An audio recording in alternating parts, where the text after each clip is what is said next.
kilometers. So I didn't say bye. But run, baka I will outrun most of my colleagues. So on that note, pag nakita ng CO, tama ba, commanding officer, nakita niya na, tindi ng skills ng babaeng to ha, tapos pala, meron pala siyang background din ano, patry out nyo nga dito sa kung ano man division nyo na ano, hindi lang yung it's open. You have to seek them out and see what opportunities can really be applied to women who may be suited for those other positions that are predominantly male. Because if you just announce it's open, it's not enough for us. I'm telling you, I am an accomplished female. But there are doors that have been very hard for me to open because they are traditionally for men. Well, yeah, actually, Mr. President, it has been a practice of the PNP. Yung sinasabi mo na mag-encourage, mag-recruit, mag-motivate ng mga female na pumasok sa ganitong particular fields. Like for example, I will give you an example.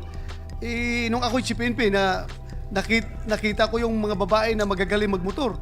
Sabihan ko siya, uy, why don't you join the highway patrol That's group? what I wanted to hear, Mr. Magaling, President. Yeah, magaling ka.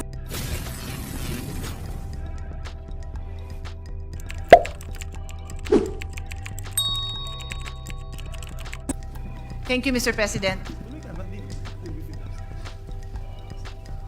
Yes. Mr. President, with the permission of the sponsor, as I mentioned to him in the lounge, I just really have a few clarificatory questions and maybe not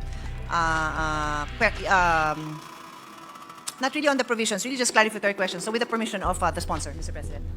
Yes, Mr. President, Your Honor.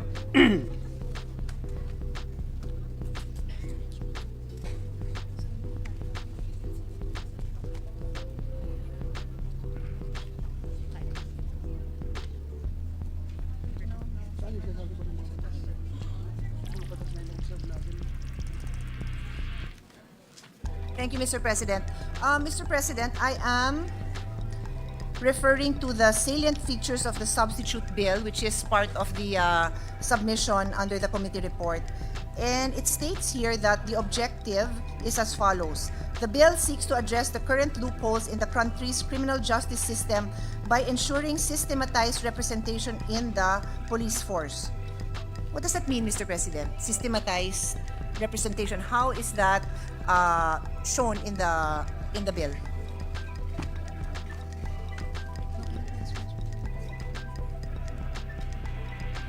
Because I read the bill, Mr. President, and we understand that there are certain powers given to the PNP, the chief, and then there's the creation of different units, but we are not clear on how this systematized representation, which I believe is a very important objective. Mr. President, we aim to systematize everything in this bill because previously yung sources of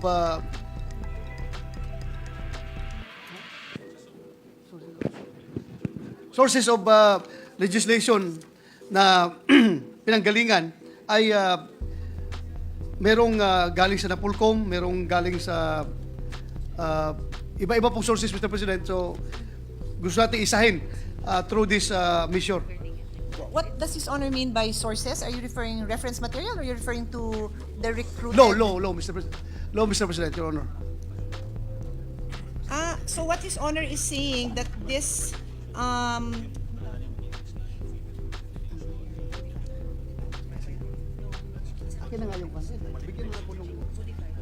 So what His Honor is saying is the objective of this bill is to consolidate various laws governing the PNP? Mr. Debating here with my comsec about the term systematized representation in the police forces because this is not there is no mention about this in the bill itself. Yun nga po, Mr. President. Kaya nga kami nagdedebate dito dahil wala naman talaga, there's no mention about this in the bill. But it's a great objective. Would His Honor agree? Yeah, it's a good objective, Mr. President, Your Honor. It's a great objective. Magandang objective po ito. But I found it very difficult to defend this particular line because nothing in this bill that says about this objective. So para bang pwede. Anyway, this is not part and parcel of the bill. Parang introductory wordings lang ito. Okay lang, Mr. President, I Yeah. can move on. Yes, but, thank you, Mr. But President. if His Honor will agree that this is a good, it is a good, it does express the intention na magkaroon ng systematized representation in the police force, different approach in recruitment process that will ensure strategized delivery of service in order to promote general welfare, institute safeguards and other mechanisms to eliminate graft and corruption.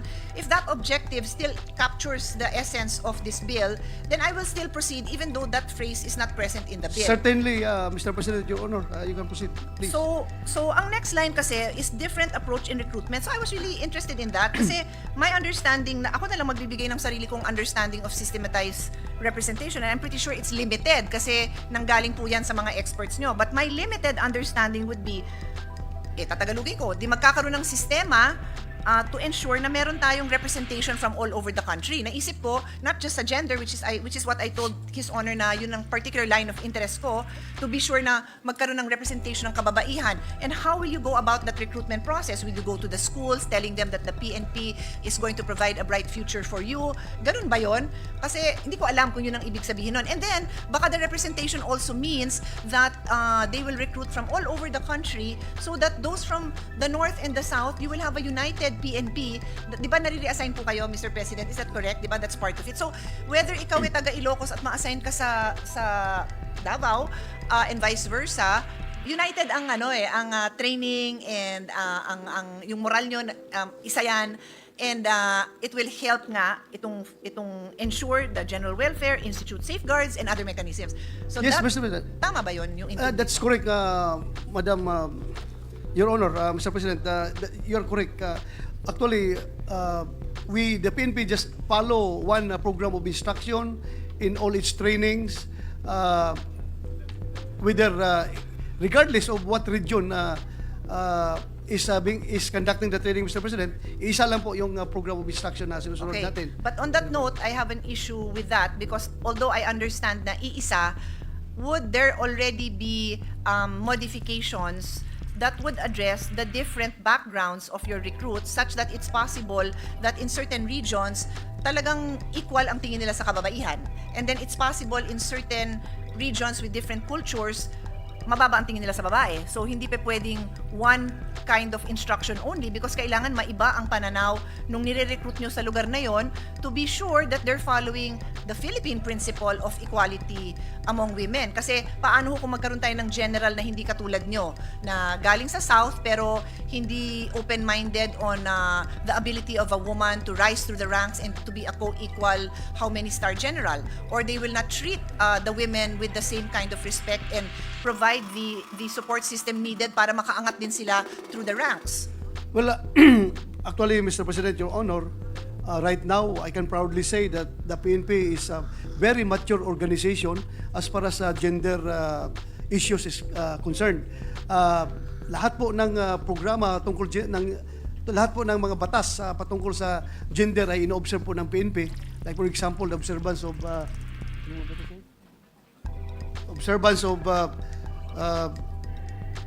Republic Act number 6725, Republic Act 7192, the Magna Carta for Women Act. Lahat po ito in-observe ng PNP, Mr. President, Your Honor. At yung general policy po yan sa recruitment ng PNP that there should be at least 10% of the recruited of the recruits are women, and 5% of the budget of the PNP is dedicated for gender development. Mr. President, Your Honor. Thank you for that, Mr. President. I will revert with a quick comment on the percentage, no? Yung nabanggit niyo po is 15%, ang minimum of 15% yung goal, no? For the recruitment. For the recruitment. But right now, Mr. President, Your Honor, the actual strength of PNP is that the ratio is 1 woman, 2 women per 10 men in the PNP. That's 20%. Oo. 20%. But tama ho ba yung assumption ko that there would be areas in the organization na mas maraming babae at meron ding mas konti? Yes, Mr. President, Your Honor, particularly on the area of administrative services, Okay. mas maraming babae doon kaysa lalaki. How about health?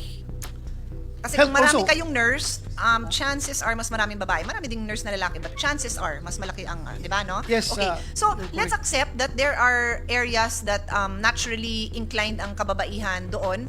Maybe because since childhood, they were, yung mindset nila is administrative work, no? So may mga accountant dyan, may mga bookkeeper, whatever. And then sa health din, madalas pumapasok dyan as nurses. I have no issue with that. But again, we want to ensure that all areas, so that's the clear answer I want to hear, all areas, unless it's a hazard to a woman, and I also respect and understand that because like in the airline industry, I'm not sure after what month of pregnancy, tatanggalin ka na sa duty mo as a flight attendant, no? And that's for the safety of the woman. So I am very conscious of that, and I would want to make sure that PNP takes into consideration the special biological functions of a woman. But on that note, meron ding efforts to ensure that may opportunity din ang mga babae to enter all fields. Yes, Mr. President. First of all, I would like to answer regarding the issue on yung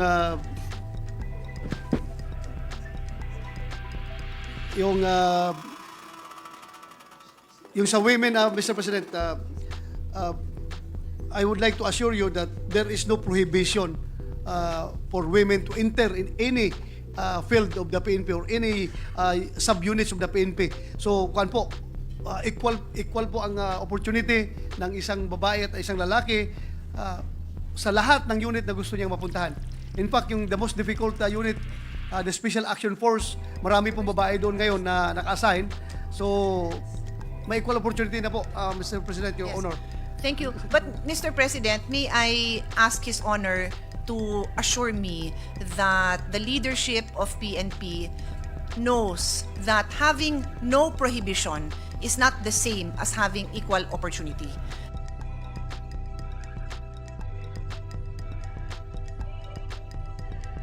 Yung no prohibition simply means, hindi naman nakalakang pinto pumasok ka kung gusto mo. But what if you don't have access? You don't even know the hallway that leads to that door.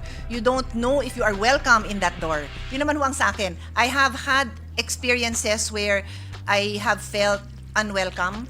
And yun ang point na kailangan clear sa leadership. Iba yung no prohibition, iba yung you are welcome. Here are the skill sets you need. Here is the training we will give you so that you can have the opportunity. Because baka yung pinagdaanan mo sa 4-year course mo, did not equip you. Bigyan ka namin ng extra para magka-opportunity ka talaga to enter that door, whatever that door is. What I mean when I say no prohibition, Mr. President, Your Honor, is that mahirap rin kasi kung gagawa tayo na kailangan dito babae o itong lalaki. Itong male-dominated na unit like Special Action Force, sabihin natin na itong position ito dapat babae. Kasi ang binibigyan rin natin yung chance yung individual female policeman na to exercise her own free will na kung gusto niya pumasok, okay. Kung ayaw niya, hindi siya pinipilit na pumasok. So, ganun pong ibig sabihin natin doon, Mr. President, Your Honor, na walang prohibition. Kung gusto niyo, welcome kayo. Welcome kayo sa lahat na gusto niyong pasukan dito sa organisasyon ng PNP. Mr. President, I appreciate your candidness in your response, but I believe there is still either hindi ko naiintindihan or meron talagang gap in what is being practiced and what should be practiced. Because, for example, no, I'm an athlete, and I am certain, with all due respect, I can outrun most of my male colleagues in a running event now. Okay, I'm certain. And it's not because I'm a superwoman or anything, but I'm a runner kasi. Yun lang naman yun, runner ako. Take note, I didn't say bike kasi hindi ko na ma-outbike si Senator JV kasi kakabike lang yan ng 200 kilometers. So I didn't say bike.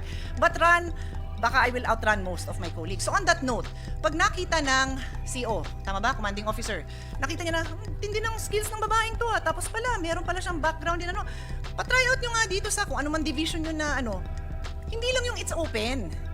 You have to seek them out and see what opportunities can really be applied to women who may be suited for those other positions that are predominantly male. Because if you just announce it's open, it's not enough for us. I'm telling you, I am an accomplished female.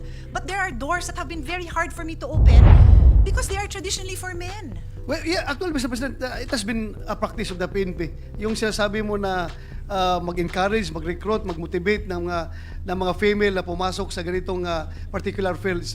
Like for example, I will give you an example.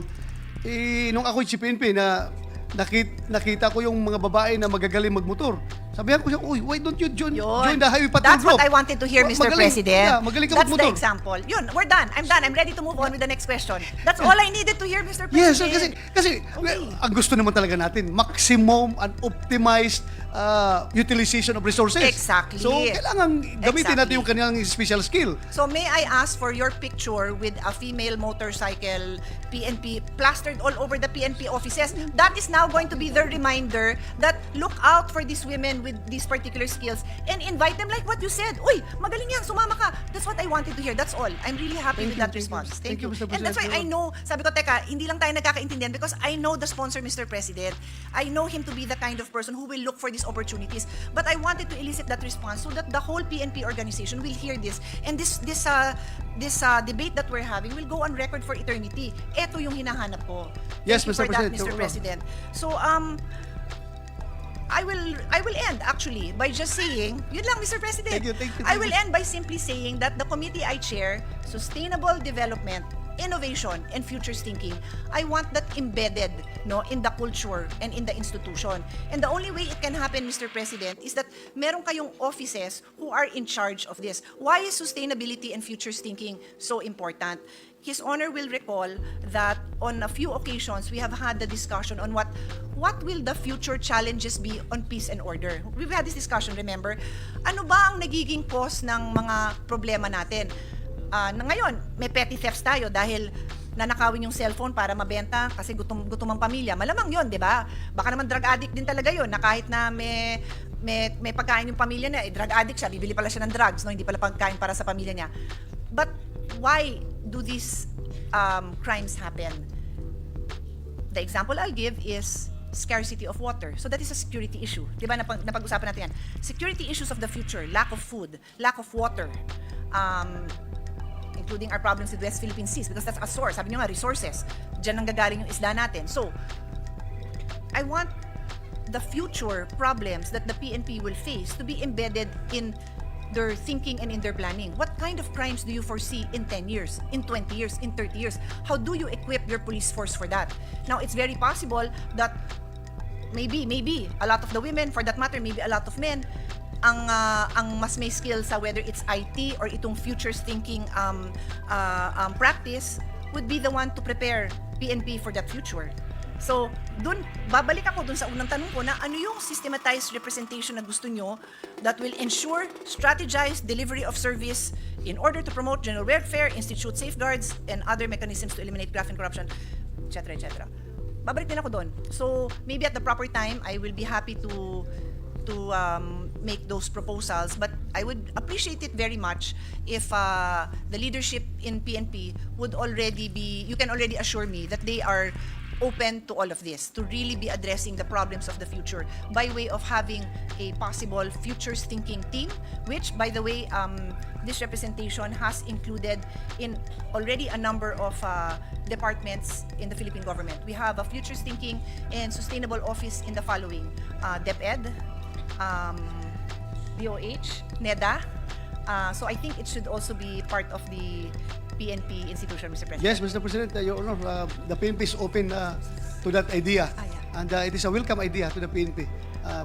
Yes. Our chairman of the Committee on Basic Ed and of course our head of our EdCom committee reminded me that we have a budget in every state, university, and college. It's a futures thinking budget. So I can also ask PNP to go to any state university and partner with them, and for that matter, meron din ang DAP, and you can send people there to be educated on futures thinking. You can partner with these SUCs for research on what you should be preparing for, and let's again maximize our resources, Mr. President. I end on that note, Mr. President. I of course support this measure and whatever we can do to strengthen our PNP and provide the support that our institution needs to do their job at their best in the best possible way. Thank you, Mr. President. Thank you, Mr. President, Your Honor. Maraming salamat. Thank you very much, Yes. Majority Leader. So hanggang dito lang tayo mga tol. Maraming salamat sa panonood at patuloy na suporta. God bless you sa inyo lahat at hanggang sa muli. Paalam!